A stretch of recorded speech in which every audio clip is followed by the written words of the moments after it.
Hello and welcome everyone. This is Type V3 and Gotham's Savior has arrived. Produced by Medicom as the second entry into their all-new 6-inch Miracle Action Figure EX toy line, I present the MAFEX Batman. Based off of Christopher Nolan's rendition of the famous DC superhero in The Dark Knight Rises, MAFEX Batman is sure to stun most at first glance. The figure is made from a combination of hard plastics with rubberized armor creating sharp curves and depth.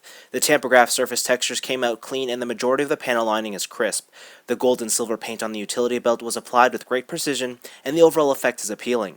As for the head sculpt, I think the cowl came out fantastic, but the exposed face is a little hit or miss. From most angles, it just about captures Christian Bale's likeness, but up close the details are rougher than I would have liked. Surprisingly, this Batman comes with a cloth cape, and it's probably the one decision I question most on this figure. My main issue is that I think the choice of material is slightly off. Medicom should have gone with a heavier cloth and a finer weave. Sometimes this one just looks like a random piece of black fabric stapled to his back. On the other hand, I love how it naturally lays over top Batman, and seeing it blown in the wind is a nice bonus. Batman stands at 6.5 inches tall, which makes him very intimidating.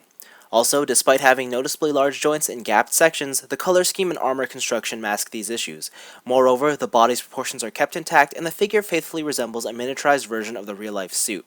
For all my minor complaints, on just an aesthetic level, MAFEX Batman definitely impresses. Batman has some pretty good articulation. Well, first of all, the cape is cloth, so it gets out of your way, and unlike the plastic capes, this one doesn't hinder any movement whatsoever. Now, the neck is on a ball joint at the top and the base, so you can get some good range there. The only thing I found is his ability to look down is weak. He can't really go farther than, well, looking straight. The shoulders are on the ball joints within a ball joint and then on a hinged stem over there. And these shoulder pads are actually rubber, as is the chest, so they're very squishy. It's an interesting feeling. But I like how they did this shoulder pad because it doesn't rely on a hinge or anything, and the bicep swivel is still intact. Double jointed elbows.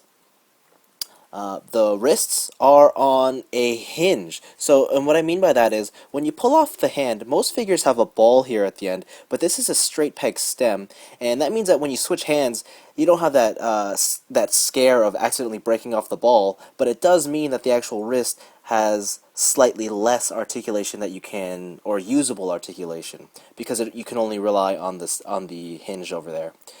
The upper torso, ball joint, and there's a hinge in there, so it can go side to side. The waist also has a ball joint. The hips are very reminiscent of SH Figuarts in that you pull them down to extend them further. Thigh swivel, double jointed knee. The ankles are probably the weakest part on this figure because they use a pretty older or not quite as innovative ankle joint. It's a simple hinged ball joint, and then there's two pegs that one shoots up through the leg and one shoots through the foot. So the swivel is kind of on a tilt, and like through enough manipulation you can get an ankle tilt working, but it's not quite as effective as I've seen in other toys. Now, that said, articulation is pretty good, but the one issue I have had is tolerances. The elbows, the knees, all the things that are connected to a main limb are fine, but anything connected to the torso is weak. And by that, let me just show you. This arm, if I move it up ever so slightly too far, I'm going to hold this chest here. If I move it up too far, it kind of just pops out, right? And it's the same story with the entire torso. He kind of just, most of the time when you're posing him, he falls to bits.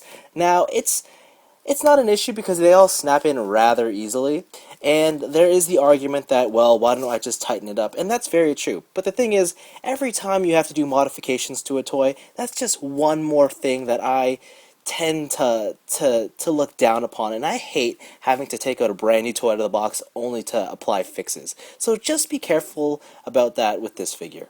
For a character who's been known to thrive on his gadgets, MAFEX Batman surprisingly comes with very few extras in the box. Apart from his fists, you get a pair of open palms and a single gripping right hand for his weapons, the first of which is the grapnel gun. It's beautiful in both its tiny, intricate details and paint applications. Next is the Emp Blaster. The design is much simpler, but I do like the silver and black tip area that emulate the look of LEDs. Both firearms are great for what they are, yet there's major disappointment in that there's no way to store either of them on Batman's utility belt. Also, it's a little strange to have a Batman figure with no batarangs included. Finally, Batman comes with a display stand. You can attach it to the figure via the peg hole in his back, or you can use the clips provided. I feel like I should mention something about the display stand looking incredibly bland, but then again, it's a display stand. You generally don't want it noticeable to begin with. With everything covered, what's the conclusion on MAFEX Batman? Well, there's no doubt that as far as looks are concerned in the 6-inch scale, Medicom have delivered exceptionally here. Batman just looks awesome. The articulation is good, though I can't ignore how weak the tolerances are on some of the joints. The accessory count is again lacking, and I do wish you could attach the gadgets onto his utility belt too. Still, when it comes down to it, I ended up liking this figure quite a lot, and I do feel that $35 is a fair asking price. Medicom's MAFEX Batman is a solid release that should please most fans of The Dark Knight. Now, I should also touch upon the fact that with MAFEX being a brand new toy line, Medicom is making no illusions as to what market they're trying to invade and which competitor they're specifically going after. If you haven't already guessed, it's Bandai's SH Figuarts. Many comparisons can be made between the two, but I'll keep it simple. MAFEX Batman is very reminiscent of an earlier SH Figuarts iteration. While that inherently sounds great, over the years Bandai has refined their product, and if I were to compare Batman to a current SH Figuarts release, the difference is night and day.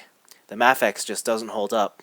Whether it's the greater posability, increased accessory count, or even die-cast feet, these are all things SH Figuarts benefit from, and Medicom will need to implement some, if not all of these features, if they wish to remain competitive going forward. Anyways, this has been Type V3. Thanks for watching, and I hope you found this review helpful in shedding some light on Medicom's latest toy line.